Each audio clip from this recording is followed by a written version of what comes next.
Existe-t-il un livre qui fasse office de boussole universelle en matière d'investissement? Un ouvrage intemporel, capable de traverser les générations et de guider aussi bien l'épargnant débutant que les plus grands investisseurs? Oui, ce livre, c'est L'investisseur intelligent, écrit par Benjamin Graham en 1949. Warren Buffett l'a d'ailleurs écrit dans la préface. Je cite: « En 1950, j'avais tout juste 19 ans quand j'ai découvert ce livre. À l'époque, j'étais convaincu que c'était le meilleur livre jamais écrit sur l'investissement en bourse. Et j'en suis toujours persuadé. » Benjamin Graham n'était pas seulement un théoricien. C'était le professeur de Warren Buffett à la Columbia Business School. Et surtout le père fondateur de l'investissement dans la valeur, ce que les anglophones appellent aussi le value investing. Et Benjamin Graham était aussi à la tête d'une société d'investissement appelée Graham-Newman Corporation, qui a généré un rendement annuel d'environ 20% par an entre 1936 et 1956, surpassant la moyenne de l'indice américain qui était d'environ de 12% sur la même période. Alors, le premier point central de ce livre, c'est le contexte de sa publication. La première édition est parue en 1949, dans un monde encore marqué par le krach de 1929, la Grande Dépression, 2 guerres mondiales et déjà le début de la guerre froide. Tous ces événements ont décimé des fortunes et traumatisé des générations entières d'épargnants. Graham, qui a lui-même traversé toutes ces catastrophes en tant qu'investisseur particulier, mais aussi institutionnel, en a tiré une conviction. Le plus grand risque pour un investisseur n'est pas le marché ou le contexte géopolitique, mais c'est lui-même, c'est la manière dont il réagit face au choc. Et ce magnifique ouvrage n'essaye pas de prédire l'avenir. Il vous apprend à éviter les erreurs, à garder la tête froide et à rester dans une zone de sécurité. C'est ici que le vieux proverbe turc prend tout son sens. Celui qui s'est brûlé la bouche avec du lait bouillant soufflera toujours sur son yaourt. Autrement dit, les blessures du passé laissent des marques durables. Et pour Graham, il fallait en tirer une règle de conduite. Investir avec prudence, humilité et discipline. Et dans cette vidéo, je vais donc vous partager 6 enseignements majeurs de ce livre iconique. Nous verrons d'abord comment être un investisseur intelligent. Deuxièmement, nous essaierons de comprendre l'histoire boursière.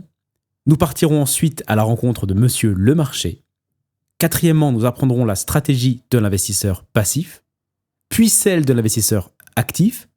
Et enfin, nous aborderons le concept fondamental de la marge de sécurité.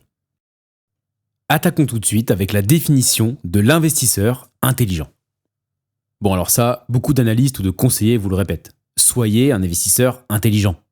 Mais après, si on leur demande comment définissez-vous le terme intelligent dans le cadre de l'investissement, la plupart seraient incapables de vous répondre.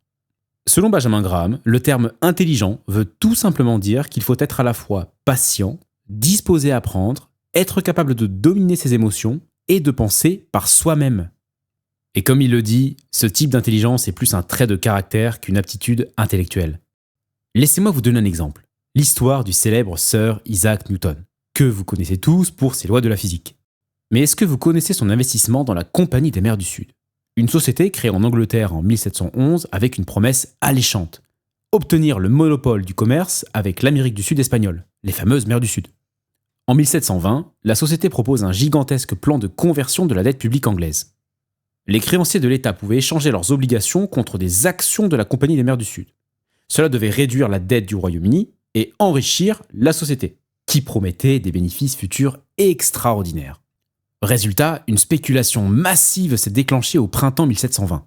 Le cours de l'action est passé d'environ 100 livres début janvier à près de 1000 livres en été. Toute l'Angleterre s'est ruée dessus, les nobles, les commerçants et même les domestiques. Mais les promesses étaient exagérées, les profits commerciaux quasi inexistants. Et en automne 1720, la bulle éclate. L'action retombe vers 100 livres et beaucoup d'investisseurs sont ruinés. Mais qu'en est-il du célèbre physicien Sir Isaac Newton? Newton, porté par l'euphorie de la foule, décide d'acheter lui aussi des actions de la Compagnie des Mers du Sud pour les revendre au printemps 1720. Et c'était en soi une très belle opération. En se débarrassant de ses actions, il empocha une plus-value de 7000 livres, soit un gain de 100%. Mais rendez-vous compte, 7000 livres en 1720, c'est environ 1,5 million de dollars aujourd'hui. Malheureusement pour lui, un mois plus tard, emporté par l'enthousiasme irrationnel du marché et voyant que le prix de l'action continue à grimper, il choisit de réinvestir ses gains pour acheter le titre à un prix bien plus élevé. Et quelques mois plus tard, il finit par perdre 20 000 livres, soit environ 5 millions de dollars d'aujourd'hui, car il décida de revendre malheureusement après la bulle. Et pour le restant de ses jours, il interdit à quiconque de prononcer le nom de la Compagnie des mers du Sud en sa présence. Alors par contre, ce qu'il a finalement déclaré, je cite, « Je sais calculer le mouvement des corps, mais pas la folie des foules. » Et Sir Isaac Newton fut pourtant l'une des personnalités les plus brillantes qui n'ait jamais existé. Du moins, si nous nous en référons à la façon dont la plupart des gens définissent l'intelligence. En revanche, du point de vue de Graham, Newton n'était pas, et de loin, un investisseur intelligent. En laissant les cris de la foule prendre le dessus sur son propre jugement, l'un des plus grands génies de l'humanité a agi comme un fou et a fini ruiné. En 2 mots, si jusqu'à présent vos investissements n'ont pas été couronnés de succès, ce n'est pas parce que vous êtes stupide. C'est parce que, comme Isaac Newton, vous n'avez pas encore une discipline suffisante pour maîtriser vos émotions. Retenez donc cette première leçon. Devenir un investisseur intelligent est plus une question de caractère que de puissance intellectuelle. Alors ce qui est bien, c'est que dans son ouvrage, Benjamin Graham nous donne plein de conseils pour être un investisseur intelligent. L'un des plus importants pour moi, lorsque l'on souhaite se construire un portefeuille en bourse à long terme, c'est le plan d'investissement programmé, aussi appelé DCA pour Dollar Cost Averaging. L'investisseur intelligent aime se détacher des cours de bourse en investissant de manière programmée. Par exemple, chaque mois, chaque trimestre, des sommes plus ou moins égales. L'investisseur intelligent préfère la régularité plutôt qu'un investissement massif en une seule fois.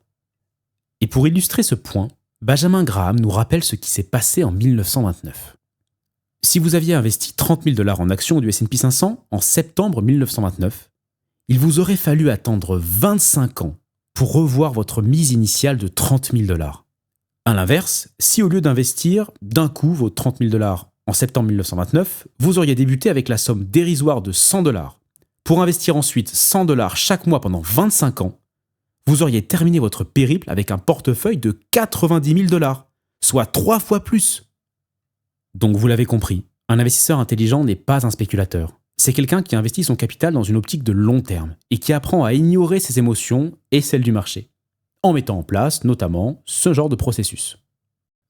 Une fois ce premier point compris, il faut prendre un peu de recul et retenir les leçons des erreurs passées. Car c'est en étudiant le passé qu'on évite de répéter les mêmes erreurs. Comme le dit le philosophe Santayana, ceux qui oublient le passé sont condamnés à le répéter. Voici ce que nous apprend Graham. À long terme, la performance d'une action en bourse dépend de 3 facteurs principaux. Il y a d'abord la croissance des bénéfices non distribués, c'est-à-dire ce que l'entreprise réinvestit pour croître. Puis, il y a le rendement des dividendes, donc ce que l'actionnaire touche directement chaque année.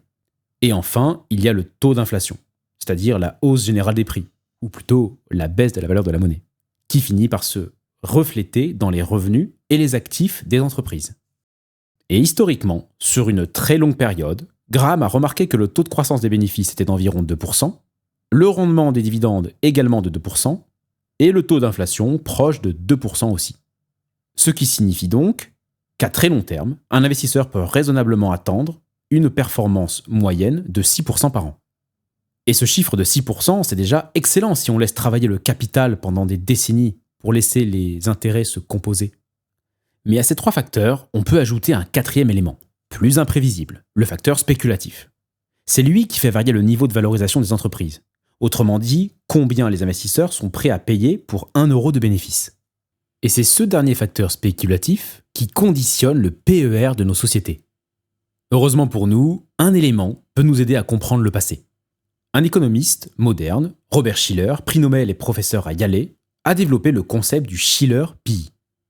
C'est en fait le price earning moyen sur 10 ans, corrigé de l'inflation, des entreprises qui composent un indice. Laissez-moi vous afficher le Shiller PE historique du S&P 500 depuis 1870. Graham a remarqué un phénomène frappant. Quand le Shiller PE dépasse largement les 20, les performances futures du marché sont souvent médiocres. Mais quand il tombe largement sous les 10, les performances futures sont en général excellentes. Mais regardez avec un peu de recul. Que remarquez-vous ? Nous avons 3 hausses significatives. Le grand krach de 1929, la crise pétrolière des années 70 et la bulle Internet des années 2000. Et à chaque fois, les périodes qui ont succédé ces hausses ont été des marchés baissiers. Alors, faut-il s'inquiéter quand le Shiller PE du S&P 500 dépasse les 30 comme aujourd'hui ? Eh bien, raisonnablement, oui. Cela signifie que les marchés sont chers et qu'il est probable que les rendements futurs soient moins intéressants. Mais rassurez-vous, si vous voulez investir dans un marché qui semble surévalué comme aujourd'hui, ce n'est pas une fatalité.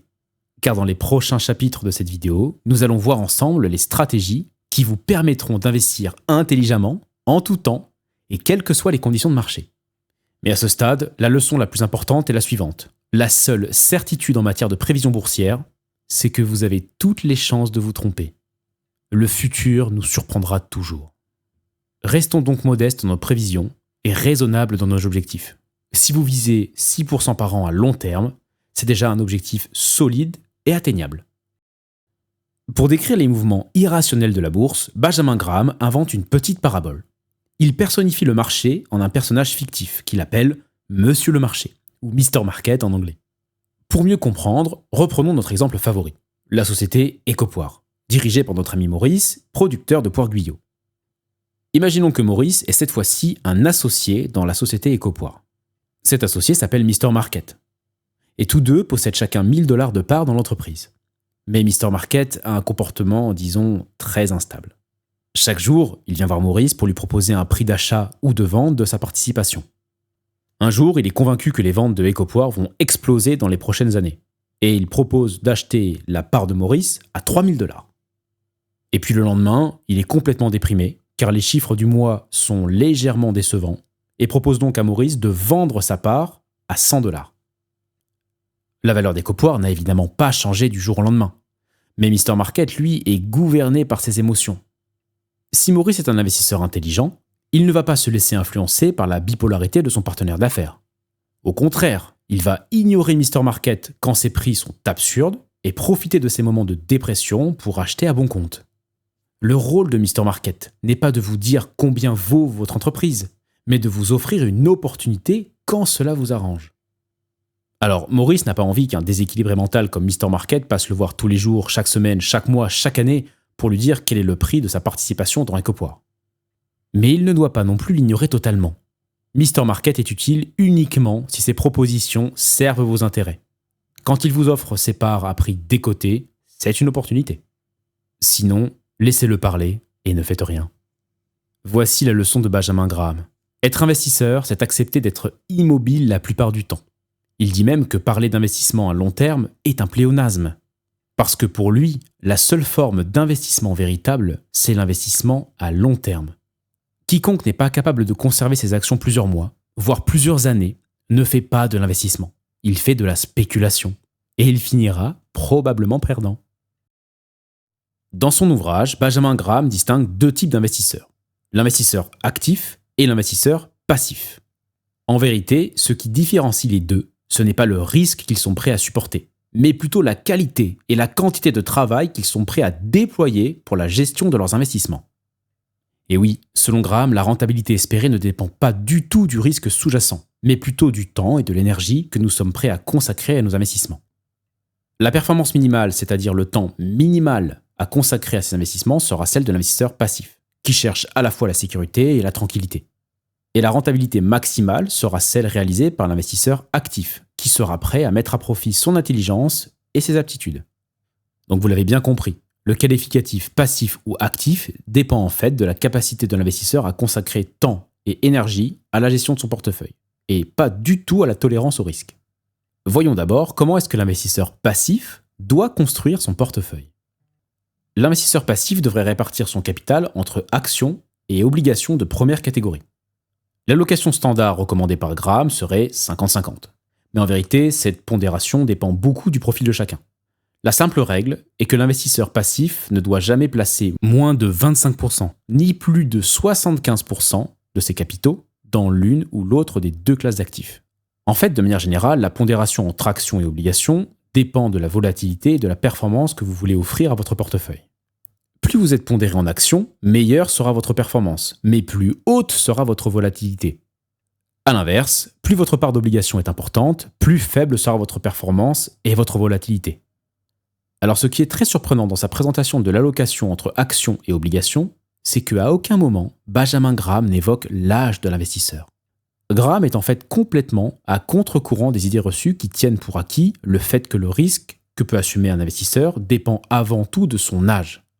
La règle empirique que tous les conseillers invoquent consiste à soustraire à 100% votre âge pour obtenir le pourcentage à investir en actions. Par exemple, à ses 28 ans, Maurice aurait dû allouer 100% moins 28 égale 72% de son capital en actions. A l'inverse, à ses 81 ans, Maurice aurait dû allouer 100 moins 80 égale 19% en actions. Mais cette règle, selon Benjamin Graham, est complètement idiote et dénuée de sens. Mais alors pourquoi ? Si Maurice a 81 ans, 3 millions de dollars en portefeuille, une retraite confortable et l'intention de transmettre à ses enfants, pourquoi serait-il obligé de basculer en obligation pour réduire sa volatilité ? Ses héritiers auront tout le temps de faire fructifier ce capital. A contrario, à ses 25 ans, si Maurice doit financer son mariage, l'arrivée de son premier enfant, il aura besoin de liquidité, et donc besoin de piocher dans son portefeuille. Dans ce cas, un portefeuille fortement concentré en actions ne serait pas raisonnable, car trop volatile. Ce qui compte donc, ce n'est pas les années de votre vie, mais votre situation personnelle et financière. Et pour vous permettre de mieux cerner votre degré d'aversion à la volatilité, pensez aux principaux événements de votre vie. Quand et comment vont-ils affecter votre vie et quelles seront les conséquences en termes financiers ? Êtes-vous marié ou célibataire ? Quelle profession exerce votre époux ou votre épouse ? Envisagez-vous d'avoir des enfants ? Quand devrez-vous financer leurs études ? Quels sont les facteurs qui peuvent avoir un impact négatif sur votre carrière professionnelle ? Par exemple, si vous travaillez dans le secteur de l'immobilier et qu'une hausse des taux d'intérêt arrive, vous allez très vite vous retrouver au chômage. Êtes-vous auto-entrepreneur ? Pendant combien de temps les affaires vont-elles vous sourire ? Et vis-à-vis de tout ça, avez-vous besoin de puiser dans vos placements, compte tenu de vos revenus et de vos dépenses ? Voilà les facteurs et questions que vous devez vous poser afin d'établir votre répartition entre actions et obligations. C'est très personnel. Alors voyons maintenant comment est-ce que l'investisseur passif doit-il sélectionner ces titres qui composent son portefeuille. Dans cette vidéo, nous nous concentrerons uniquement sur la partie actions du portefeuille, car c'est là que la majorité du travail doit être faite. Et pour la partie obligataire, retenez que l'investisseur passif doit s'orienter en priorité vers des obligations d'État bien gérées ou des obligations d'entreprise de bonne qualité, par exemple notées AAA. Alors voici les règles d'or pour l'investisseur passif pour ce qui est de la partie action. Premièrement, il faut diversifier sans tomber dans l'excès. En clair, Benjamin Graham conseille la détention de 10 à 30 lignes maximum. Le résultat net des entreprises sélectionnées doit être positif et croissant sur les 10 dernières années. Le dividende doit être versé sans interruption sur les 20 dernières années. Toutes les valeurs sélectionnées devraient être celles de grandes entreprises. Aujourd'hui, on pourrait se fixer le seuil de 2 milliards de capitalisation boursière. Ensuite, les entreprises sélectionnées doivent être réputées et gérées avec prudence. Et pour ça, Benjamin Graham aime s'assurer de 3 choses.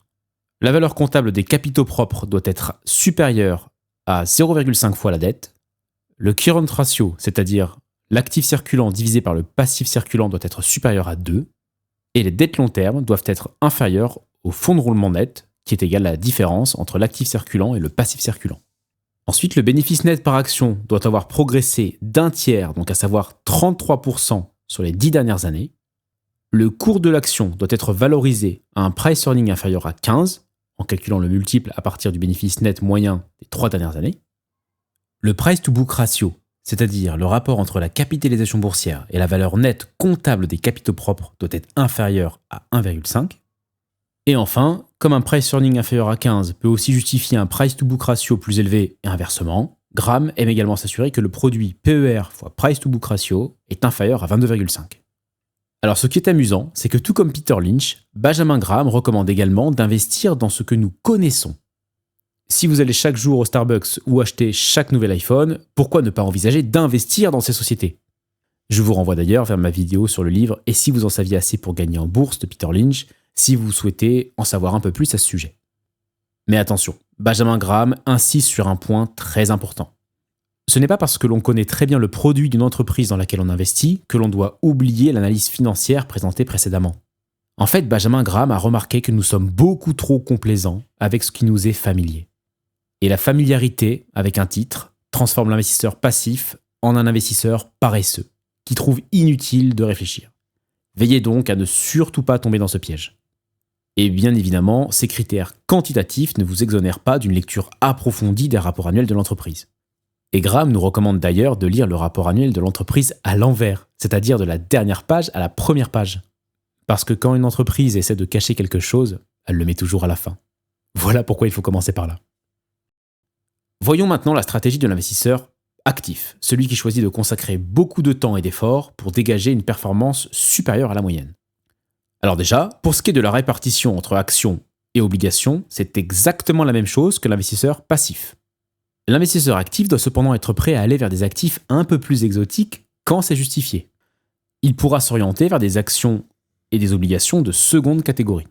Pour ce qui est des actions, on pourrait penser à des valeurs étrangères, chinoises par exemple, des valeurs cycliques, des small caps, des valeurs de croissance judicieusement choisies, c'est-à-dire dont les perspectives ne sont pas encore intégrées dans les cours, des large caps complètement sous-évaluées, ou encore des actions en situation spéciale.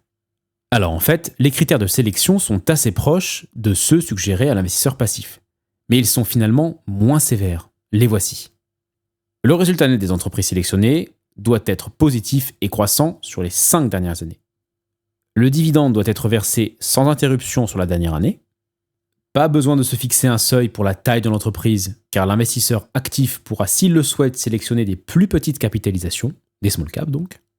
Le current ratio, donc l'actif circulant divisé par le passif circulant, doit être supérieur à 1,5. Les dettes à long terme doivent être inférieures au fonds de roulement de dette, donc l'actif circulant moins le passif circulant. Le bénéfice par action doit être supérieur à celui de l'année passée. Et enfin, pour ce qui est de la valorisation, l'investisseur actif devra utiliser le price to net asset value, c'est-à-dire la capitalisation boursière divisée par les actifs nets, et s'assurer qu'il est inférieur à 1,2. Vous remarquez donc que ces critères sont moins nombreux et moins restrictifs que ceux proposés à l'investisseur actif. Ce qui laisse donc à l'investisseur actif beaucoup plus de liberté dans ses choix d'investissement. Le passif achète uniquement des entreprises robustes et stables, tandis que l'actif accepte d'élargir le champ de recherche pour exploiter des décotes et anomalies, au prix d'un travail d'analyse bien plus poussé. Contrairement à l'investisseur passif, qui lui pourrait se réserver le droit d'investir dans un indice, l'investisseur actif n'achète pas le marché dans son ensemble. Ce qu'il cherche avant tout, ce sont des anomalies de valorisation. En bref, il essaie de profiter davantage des folies de Mr. Market. Chers investisseurs, voyons maintenant le dernier principe à retenir de ce livre. Et s'il y a bien une idée à retenir, c'est celle-ci. Le secret d'un bon investissement se résume en 3 mots. Marge de sécurité. Et c'est finalement le fil conducteur de tout cet ouvrage. Mais alors, c'est quoi la marge de sécurité ? La marge de sécurité, c'est la différence entre le prix de votre action et la valeur intrinsèque de l'entreprise sous-jacente. Le prix de votre action, il est en fait déterminé par Mr. Market. Mais la valeur intrinsèque de l'entreprise, c'est à vous de la calculer. Et Benjamin Graham nous recommande toujours d'investir lorsque le prix de l'action proposée par Mr. Market est inférieur à la valeur intrinsèque de votre entreprise. Mais alors pourquoi avoir une marge de sécurité dans ces investissements ? La réponse est très simple, parce que aucun investisseur, aussi brillant soit-il, ne peut prédire l'avenir. Cette marge de sécurité est en fait destinée à vous protéger des futurs aléas pouvant peser sur le résultat de l'entreprise. Car oui, aucun investisseur ne peut prédire de manière certaine les performances à venir de son investissement. Par contre, la marge de sécurité vous permet de vous prémunir contre les fortes baisses. C'est en fait de l'arithmétique. Une baisse de 50% reprend tous les profits d'une hausse de 100%. Autrement dit, si vous achetez une large cap de croissance de très bonne qualité et qu'elle chute de 50% en raison d'un marché baissier, accentué par une absence de marge de sécurité, une fois que vous êtes en bas de la baisse, il vous faudra ensuite reprendre 100% avant de revenir à votre prix d'achat initial. Si vous payez une action trop valorisée, vous devenez otage des aléas de la bourse dans l'attente que le marché valide ses engagements. Prenons un exemple un peu plus récent et revenons sur la dernière décennie perdue, les années 2000-2010. En 2000, l'investisseur qui suit les conseils de monsieur et madame tout le monde investisse tout son capital sur un indice comme le S&P 500 en 2000. Eh bien en 2010, il n'aurait rien gagné du tout. Alors que si un investisseur intelligent qui avait appliqué les principes de Benjamin Graham en haut de la bulle des années 2000 et avait choisi de placer son épargne sur Berkshire Hathaway, qui avait une meilleure marge de sécurité que la plupart des entreprises du S&P 500 à l'époque, en 2010, il aurait doublé son capital. Voilà pourquoi il est crucial de bien faire attention au prix que vous payez pour votre action ou votre ETF. La moralité, c'est que ce n'est pas seulement le temps qui fait des bons rendements, c'est surtout le prix payé à l'achat. Et maintenant, comment est-ce que l'on s'assure que l'on applique une marge de sécurité avant d'acheter ? Alors ce qui est bien, c'est que si vous appliquez les critères comptables présentés dans les 2 parties précédentes, vous avez déjà fait une bonne partie du travail. Et en plus de ça, Benjamin Graham recommande de toujours acheter avec une marge de sécurité d'au moins 33%. Autrement dit, si une société a une valeur nette tangible de 100$, n'acceptez de l'acheter qu'à 67$ ou moins. Alors pour estimer la valeur intrinsèque d'une société, Benjamin Graham nous propose la formule suivante. La valeur intrinsèque est égale au bénéfice courant multiplié par 8,5 plus 2 fois le taux de croissance. Alors le bénéfice courant, c'est le bénéfice net par action actuel, et le taux de croissance, c'est le taux de croissance moyen attendu pour les 7 à 10 années à venir. Alors bien sûr, cette formule n'est pas parfaite, et en fait, elle est surtout valable pour les actions de croissance. Mais elle vous donne une approximation raisonnable pour éviter de surpayer. Il existe aujourd'hui plein d'autres modèles pour approximer la valeur intrinsèque d'une entreprise. Et je vous rassure, si vous suivez avec assiduité la chaîne Page et Liberté, vous finirez par tous les découvrir. Mais avec cette formule comme point d'entrée, c'est déjà un super début. Chers investisseurs, nous voilà donc à la fin de ce résumé de ce que beaucoup considèrent comme la Bible de l'investissement. En fait, ce qu'il faut retenir de cet ouvrage, c'est que l'investissement est une aventure, dans un univers qui n'est pas encore totalement exploré, et donc encore incertain. Mais avec Benjamin Graham pour guide, votre voyage dans le monde de l'investissement boursier se fera avec confiance et avec sécurité, malgré les périls que vous rencontrerez. Alors soyons honnêtes, ce livre est très long, dense et parfois laborieux à lire. Il m'a fallu plusieurs lectures pour en extraire la substance que je vous ai partagée aujourd'hui. Et malgré ce résumé, je n'ai fait que survoler la richesse de ces enseignements. Voilà pourquoi il est crucial d'avoir cet ouvrage sur votre table de chevet. Il deviendra le gouvernail de votre parcours d'investisseur. Pour vous le procurer, vous trouverez le lien en description si vous souhaitez soutenir la chaîne. Et si vous n'avez pas le courage de tout lire, concentrez-vous au moins sur les chapitres 8 et 20. Warren Buffett lui-même les considère comme les plus importants. Cela vous permettra de ne pas vous retrouver dans le même cas que Sir Isaac Newton. D'ailleurs, à la fin du chapitre 8, Graham nous propose un contrat moral, qui nous engage à ne jamais laisser quelqu'un prendre vos décisions financières à votre place, ne jamais acheter parce que le marché monte, ni vendre parce qu'il baisse, vous engager à investir chaque mois une somme fixe et à le faire sur une sélection de valeurs solides pendant une durée déterminée. Ce contrat doit être signé par vous et 2 témoins. Un engagement simple, mais qui peut changer votre vie d'investisseur. Pour ma part, je l'ai fait signer à mon épouse et à mon père. Alors offrez-vous au moins ce livre pour signer ce contrat. Parce qu'au fond, ce livre n'est pas seulement un texte de finance, c'est une discipline de vie, une philosophie pour affronter la folie des foules avec calme et raison. En conclusion, si vous ne deviez retenir qu'une seule chose de Benjamin Graham, rappelez-vous de ceci. L'investisseur intelligent n'est pas celui qui devine l'avenir, mais celui qui sait se protéger de l'incertitude. Merci à tous d'avoir suivi ce résumé. J'espère qu'il vous aidera à mieux construire votre propre chemin d'investisseur. Je vous dis à très bientôt pour un nouvel épisode sur la chaîne Page et Liberté.